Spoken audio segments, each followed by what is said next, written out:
Welcome guys, hope you're doing great. Today we are going to solve a past paper and this is the most recent paper. As you can see, today's date is 28th December 2025 and this paper is October-November 2025. Computer Science 0478 paper 1 2. Okay, so I'm going to solve this paper for you guys today. The benefit of looking at this video is that in the coming mock exams for grade 10, teachers might look at this paper and might take a lot of questions from this paper because this is the most recent paper and till now it has not been made public. So that's why I'm making this video. Alright, so let's jump into this. I've analyzed the paper and I'm trying to give you a breakdown of how many marks were, you know, how many marks were had come from each chapter. So I've done this breakdown. So if you see chapter 1, total marks were 13 from chapter 1. From chapter 2, total marks in this question paper were 9 marks. Chapter 3, usually chapter 3 has the highest weightage. Chapter 3 has 23 marks. We all know that total marks are 75. So out of 75, 23 marks are for chapter 3. Chapter 4 is 9 marks. Chapter 5 is 14 marks. And all the chapter 5 questions, if we see, are very easy in this paper. Chapter 6 is only 7 marks. Okay.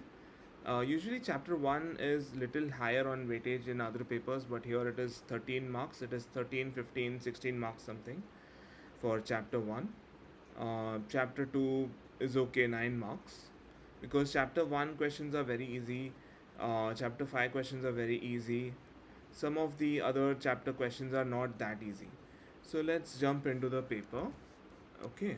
I'll solve some questions. In this part of the video, I might only solve question 1 and then in the next part I will solve the next questions. Okay, so here is the paper, so let's start with it. All right, so some answers I've already solved and I have marked them in blue so that I'll uncover them as I go. Okay, so let's read the first question. First question is from chapter 1. Okay, a toy story. First question, A, B, C, D are from chapter 1 and E is from chapter 3. So that's how it is. A toy story gives each of the toys it sells a unique code. Okay, a toy store gives each of the toy a unique code. This code is 3-digit hexadecimal number, like A4AB, A4B, whatever. The computer is used to store a database of the codes. The computer has 12-bit registers. Now there is first sub question which is very easy. It says give the largest hexadecimal number that can be stored in 12-bit registers. So if we have 12-bit registers, how many hexadecimal digits can we store? Each 4-bit of a register is equivalent to 1 hexadecimal digit. If we have a 12-bit register, we can store 3 hexadecimal digits. And which is the highest hexadecimal digit if we try to recap and scratch our brains? The highest hexadecimal digit is F, correct? Hexadecimal digits are 0, 1, 2, 3 all the way to 9.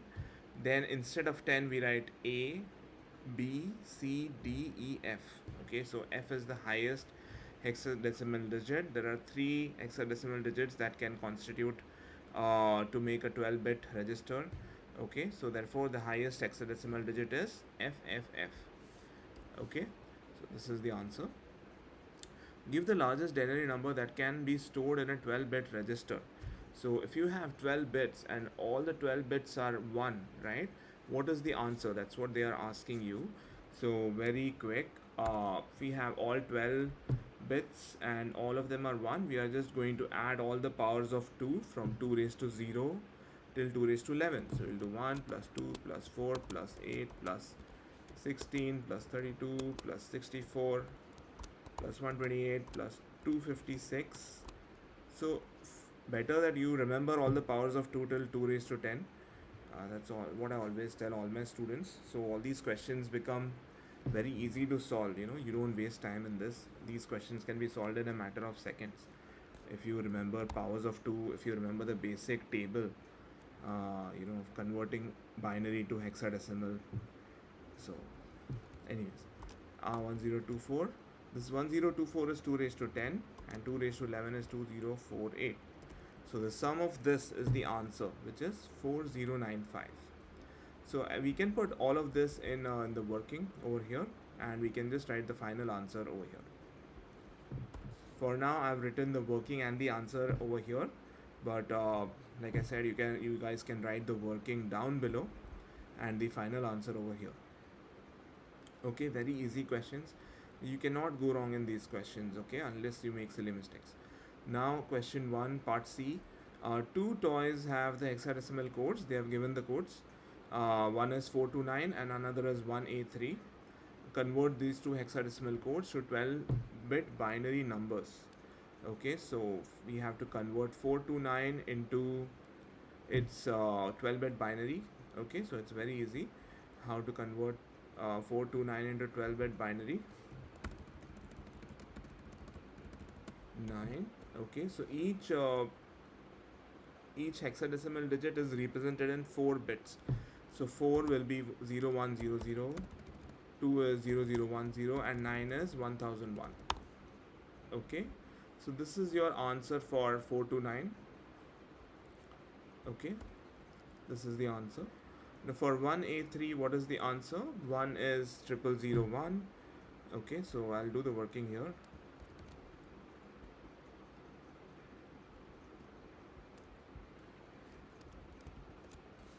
1A3. So 1 is 0001, A is 10, so it is 1010, and 3 is 0011. Now you will ask me, how do I know A is 1010? So like I said, I have already by hearted the table from hexadecimal to binary. If you by heart this, it will be as quick as this for you to solve. But if you don't by heart it, what will happen is you will think in your mind, what is A in decimal? A in decimal is 10. So what is 10 in binary? So you'll write 8421, and then you will do 8 is 8421, then you'll do 1010. Okay, so you're wasting 30 seconds right there. If you remember the table, it will be very easy for you, like I did just now. Okay, so this is the answer for converting hexadecimal to binary. The most easiest type of questions are converting binary to hex or hex to binary. Okay, so like that. Alright, so we'll proceed to question D. Two binary numbers are stored in the registers. Two binary numbers that are stored in the registers are so and so. Okay, convert the two binary numbers to their hexadecimal form. Alright, so what we have to do is convert these binary numbers to their hexadecimal form. Alright, so let's see this. I have already done it for you. When converting binary numbers, we should make group of 4 from the RHS, from the right hand side, because sometimes you will not have numbers in multiple of 4. Okay, so here we have perfect numbers. I've made groups of 4, which is 1000, 1010 and 0001. 1000 is 8, 1010 is A, we just found out above in the previous question, and 0001 is 1. So the answer for the first one is 8A1. Answer for the second one is also similar. We have 0111, which is 7, all 4 zeros is 0, and 1011 is B, so the answer is 70B. Okay, so very easy questions so far. Paper is looking like a breeze, easy paper. Okay, so take this down. Let's solve question 1 part E. Now question 1 part A, B, C, D were from chapter 1. Okay, now here. So question number 1 part A, B, C, D were from chapter 1, and question number 1 part E is from chapter 3, which is for 7 marks. Okay, so let's see. Now question number 1E, I would say, is a little it's not very straightforward. Okay, not all the sub questions are very straightforward. Let's look at the very first sub question. First, let's read the whole question. The hexadecimal code for each toy is stored in a barcode that is displayed on each toy. Each time a customer buys a toy, the barcode is scanned and the amount of stock stored in the database for the toy is reduced by 1. An item of hardware um, an item of hardware is used in this system to receive the hexadecimal code from the barcode scanner and find it in the database. This item of hardware is built onto a single chip. Identify the name of this item of hardware. Now, if you look at the textbook, there is no clear cut answer for this question. Okay, so what they've said is an item of hardware is used to receive the hexadecimal codes from the barcode and find it in the database. The item of hardware is built onto a single chip. So let's go to the textbook and let's try to find the answer for this. One second. So we can go to page number 18. Okay. Yes, so over here they have written, this is chapter 3, input devices barcode scanner, and they have written what happens when a barcode is scanned. So they have written different steps here, but they have not specifically mentioned about this question over here. They have not given the answer for this question. Okay, so we have to use our general knowledge and the knowledge that we have derived from learning chapter 3, from studying chapter 3, is that there is one hardware which is retrieving the barcode. Okay, it gets the barcode and it finds the hexadecimal code from the database. So which hardware can this be? It is built on a single chip. My answer for this would be the microprocessor or CPU. Okay, so like I said, till now the marking scheme has not been released for this paper. I have not seen the marking scheme and I'm trying to answer this to my best. Okay, so CPU or microprocessor should be the correct answer. Take one box, right?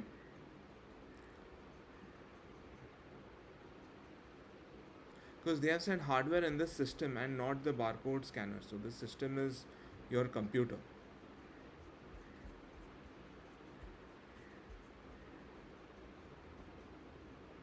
See, because they have said a computer is used to store database codes. So my logic is that this system means it's a computer, and this type of hardware means it's a CPU which gets the hexadecimal, which gets the barcode from the barcode scanner, and then it finds the value from the database. So that should be the CPU. Okay. Take one box to show whether a barcode scanner is a type of input, output, process, or storage device. We shouldn't have any confusion in mind. Barcode scanner is a part of input devices. So barcodes are input devices. So the correct answer is input. The barcode scanner contains a sensor. Identify the type of sensor that the barcode scanner could contain. Again, this was an easy question, part II. Part I was a tricky question, and part III or 3 is also a tricky question because they are saying identify the type of sensor that the barcode scanner can contain. Okay, so if we look at the steps of a barcode scanner from the textbook, what are the steps? The barcode is first read by a red laser. Okay, the light is reflected back of the barcode, and the barcode lines do not reflect any light. The reflected light is read by the sensors. So over here in the textbook they have said that the reflected light is read by the sensors, but they have not mentioned which sensor. They have written photoelectric sensors. Okay, so in the textbook also over here they have not mentioned the name of the sensor. So to get the name of the sensor, we can go down to the sensor page where we have all the sensors. Yeah, here it is. So they mentioned photoelectric cells, and that comes under which sensor? If you look at the list, it comes under the light sensor. These use photoelectric cells that produce an output in the form of electric current depending on the brightness of the light. So barcode scanner should have a light sensor inside it because the barcode red laser light is reflected back to the barcode, and then this sensor captures all that reflected light. Okay, so the answer for this is light sensor. Okay, so yeah, and then this is the next sub question which is also not very easy. A backup of the database is made at the end of each day using optical storage. Describe how the database is written to the optical storage. Okay. Now what they're saying is backup of the database is made at the end of each day. Now here they are not talking about barcode sensors at all. They are talking about the backup of the database which has the product inventory of all these toys. Okay. They are saying this backup is written to the optical storage. So at the end of every day, the shopkeeper is storing the backup of the database on a CD or a DVD. So he's burning it on a CD or DVD. Okay. Now this optical storage is a little difficult topic for all of you because, like me, I grew up with CDs in my childhood. I used to burn the CDs, meaning I used to store data on them. I used to use CDs, DVDs, DVD RAMs, DVD RWs, CD RWs to burn data, and then that's how I would share my games and songs and everything with my friends. We used CDs back then, so that's why CDs is a familiar topic for me. Optical storage is familiar topic, but for you all have to really imagine about optical storage when you study this chapter. Okay, so here we are trying to see how the data is stored on an optical storage. Okay, so optical storage, where is optical storage? It's somewhere above. Okay, and in the textbook they have given it in some detail on how data can be stored or retrieved on an optical storage. No, it's not above, it's after input devices. So it is in storage devices. My bad, I'm trying to scroll. Data storage, primary memory. Yeah, here it is. There you go. So this is your horror textbook, and we have optical storage over here. CDs and DVDs are described as optical storage. Laser light is used to read and write data to and from the surface of the disk. Okay. So your answer should be generic to both CDs and DVDs. All right. So I've made the answer. Let me uncover each point of the answer. I've made the answer by looking at all this text over here. Okay. Because like I said, marking scheme is not available.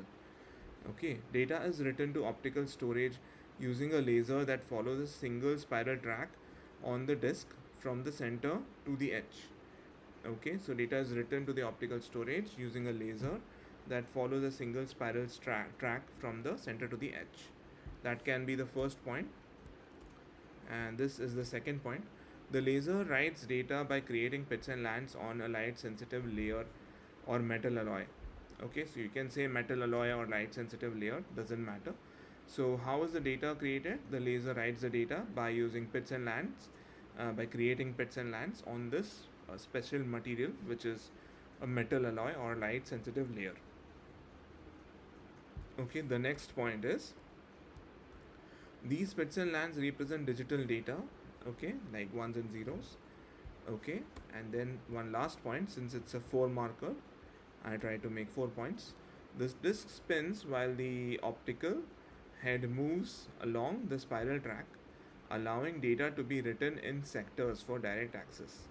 So when the data is being written, the disk is moving, and the head is also moving, and it enables it to write the data in continuous sectors for direct access. Okay, so this is your answer E. You can pause the video and take a look at this answer. Okay, right. So that is your question 1 A, B, C, D, E. So for this part, I've made the answers for, I've shared the answers for question 1 A, B, C, D, E with you.